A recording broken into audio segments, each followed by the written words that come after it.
क्या आप जानते हैं कि टाइफाइड हमारे मुल्क में कितना कॉमन है और जो इस वक्त इमर्जिंग प्रॉब्लम है वो इस कदर शिद्दत इख्तियार कर चुका है कि कोई दवाई टाइफाइड के ऊपर असर नहीं कर रही और सिंपल एक वैक्सीन की मदद से आप इससे अपने बच्चों को और ख़ुद को बचा सकते हैं।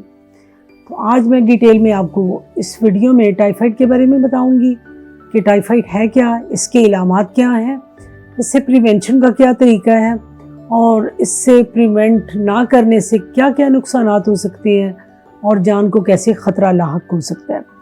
जी, मैं professor doctor Iftikhar Ejaz, fellowship paediatrics and fellowship paediatric nephrology.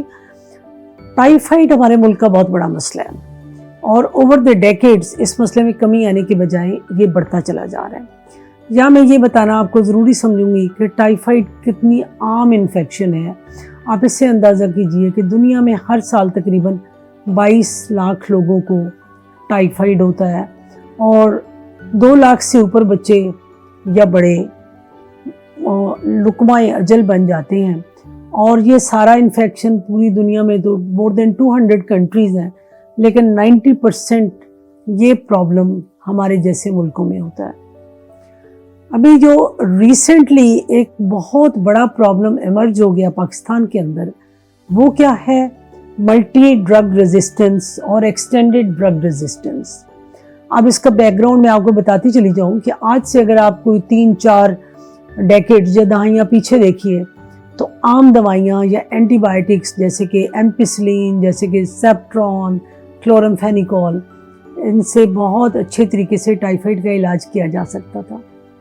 लेकिन उसके बाद क्या हुआ कि कुछ गैर ज़रूरी इस्तेमाल जो एंटीबायोटिक्स का हमारे मुल्क में बहुत ज़्यादा है और गलत तरीके से इस्तेमाल किए जाने की वजह से ये जरासीम उन्होंने अपने अंदर शिद्दत पैदा की और वो रेजिस्टेंट हो गए, मीनिंग बाय कि अब इन एंटीबायोटिक्स का उनके ऊपर कोई असर नहीं हो रहा था।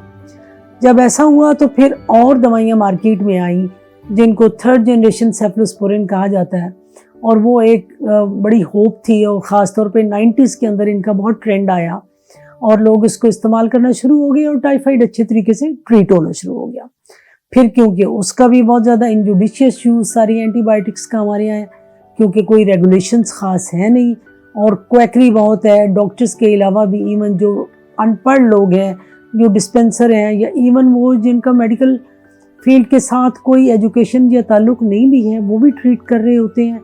और हमारी भोली भाली आवाम उनको समझती है कि ये मेरे मुआलिज हैं और ये मुझे ठीक ट्रीट कर रहे हैं। उस सारी मेल ट्रीटमेंट का इफ़ेक्ट ये आया कि उन दवाइयों से भी रेजिस्टेंट हो गया ये जरासीम।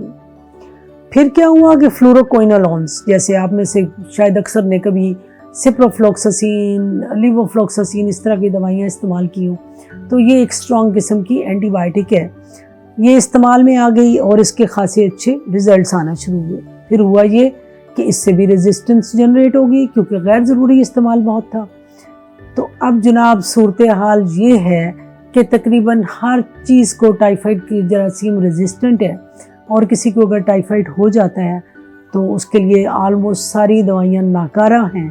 अब जो लास्ट होप एक किस्म की वो एजिथ्रोमाइसिन और मेरोपेनम और ये कार्बापेनम एंटीबायोटिक्स हैं, वो भी कभी असर करती हैं कभी नहीं करती। तो आपको ये चीज़ समझ लेनी चाहिए कि इस वक्त हम तबाही के दहाने पे खड़े हैं और हमने तकरीबन अपनी सारी तोपें चला ली हैं and nothing is left with us. ये तो हो गई बात कि कितनी ज़्यादा रेजिस्टेंस जनरेट हो गई है। तो अब हम इससे बचें कैसे? बचा सिर्फ ऐसे जा सकता है कि आप अपनी हाइजीन को ठीक करें, क्योंकि ये जरासीम फीको ओरल रूट के ज़रिए अंदर जाता है, जिस्म में ये मुंह के रास्ते दाखिल होता है और आंतड़ियों के ज़रिए पूरे जिस्म में फैल जाता है। जब ये पूरे जिस्म में फैलता है तो इसकी इलामात आपको अक्सर लोगों को पहले भी पता होती हैं कि पेट में दर्द है, उल्टियाँ हैं, तंग करने वाला बुखार लगातार चढ़ा हुआ है, बच्चा बहुत अनवेल है, खा नहीं रहा, कभी कभार उसको खांसी भी आना शुरू हो सकती है। और ये सारी चीज़ें तब हैं जबकि ये टाइफाइड आपके खून के अंदर सरायत कर चुका है और उसके ज़ुमरे में जिगर भी बढ़ गया और तिली भी बढ़ गई है। लेकिन स्टोरी यहाँ ख़त्म नहीं होती। अगर आप इसको ट्रीट नहीं करते, टाइमली पिक नहीं करते, तो क्या होता है, कभी कभार इंटेस्टाइन्स रप्चर हो जाती है, परफोरेट हो जाती है। کبھی یہ ہوتا ہے کہ یہ ٹائیفائڈ کا جراثیم دماغ کے اوپر جا کے ہٹ کرتا ہے اور مننجائٹس ہو جاتا ہے. کبھی ایسا بھی ہوتا ہے کہ یہ بونز کو افیکٹ کرتا ہے اور بونز میں آسٹیومالائٹس یعنی بونز کا انفیکشن اور جوائنٹس کا انفیکشن ہو سکتا ہے. اسی طرح یہ دل کو بھی افیکٹ کر سکتا ہے اور بھی بہت سارے اعضاء کو افیکٹ کرتا ہے. تو یہ جراثیم کیونکہ پھیلا کیسے ہے؟ گندگی سے پھیلا ہے. اور گندگی ہمارے اندر کیسے گئی ہے؟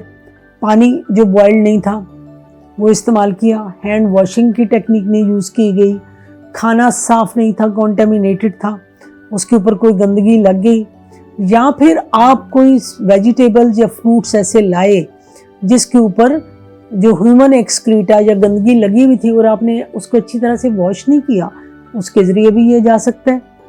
پھر آپ یہ دیکھیے کہ جو لوگ سی فوڈ کھانے کے شوقین ہیں، بالکل اچھی چیز ہے، لیکن یہ ضرور احتیاط کیجئے کہ اگر سی واٹر کے اندر کانٹامینیشن تھی، یعنی کہ ان لوگوں کا ایکسکریٹا یا جو آپ کی فاضل ایکسکریشن ہے، پاخانہ وغیرہ کانٹامینیٹ، جیسے گٹرز کے پانی آج کل جو آپ جتنا ڈیپ ڈگ ڈاؤن کریں تو سیوریج سسٹم اتنے فالٹی ہیں اور پاپولیشن اتنی زیادہ ہو چکی ہے کہ پانی بھی کانٹامینیٹڈ ہوتا ہے. ایسا اگر کانٹامینیٹڈ واٹر سی میں موجود تھا اور وہ اس فوڈ پہ تھا اور آپ نے اس کو اچھی طریقے سے کوک نہیں کیا، واش نہیں کیا، بوائل نہیں کیا، تو آپ اس کے ذریعے بھی کیچ کر سکتے ہیں. تو ان ساری چیزوں سے اب آپ کو یہ سمجھ لینا چاہیے کہ جب بھی آپ نے دودھ استعمال کرنا ہے، پانی استعمال کرنا ہے، اس کو اچھے طریقے سے بوائل کر کے، کھانا اچھے طریقے سے پہلے واش کر کے اور پھر اس کو کوک کر کے کھانا ہے. ان ساری چیزوں کے بعد بہت کم چانس رہ جائے گا کہ اگر پھر بھی آپ خدا نخواستہ ٹائیفائڈ آپ کو ہو جاتا ہے یا آپ کیچ کرتے ہیں. لیکن اس کے ساتھ آپ کے لیے ایک بہت اچھی خبر بھی ہے. وہ اچھی خبر یہ ہے کہ ٹائیفائڈ کی ویکسین 3 طرح کی موجود ہے، اور وہ ویکسین ایک منہ کے راستے لینے والی ہے. اس سے زیادہ آسان وہ ہے جو انجیکشن کی شکل میں جاتی ہے، پولی سیکرائڈ ویکسین، جو بہت چھوٹے بچوں کو پہلے نہیں دی جا سکتی تھی. لیکن اب دس از اے گڈ نیوز کہ وہ ویکسین جو کہ کنجوگیٹ ویکسین ہے وہ پاکستان میں فریلی اویلیبل ہے اور 6 ماہ سے بڑے ہر بچے کو دی جا سکتی ہے. تو آپ نے اس میں قطعاً غفلت نہیں کرنی. آپ اپنے بچوں کو خود کو ویکسینیٹ کرائیے، ہائیجین کا بہت خیال رکھیے اور ایسی موذی مرض سے بچ جائیے تاکہ آپ کے بچوں کی صحت محفوظ رہے اور وہ ہنستی بستی زندگی گزار سکیں اور غیر ضروری پریشانی سے آپ بچ جائیں. اگر آپ کی کوئی کوئریز ہیں تو آپ ہم سے پوچھ سکتے ہیں.